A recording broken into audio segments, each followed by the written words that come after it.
In front of me is ASUS ZenFone 12 Ultra, and today I would like to show you how you can select and delete multiple photos at once.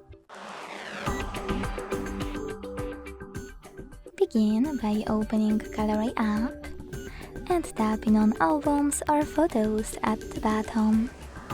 Then hold one of your photos you wish to get rid of and use those icons at the top right corners, like this one, to select multiple right away.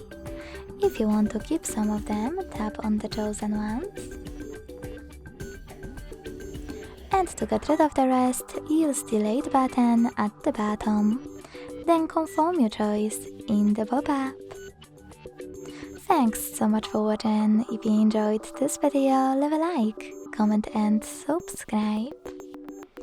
Bye!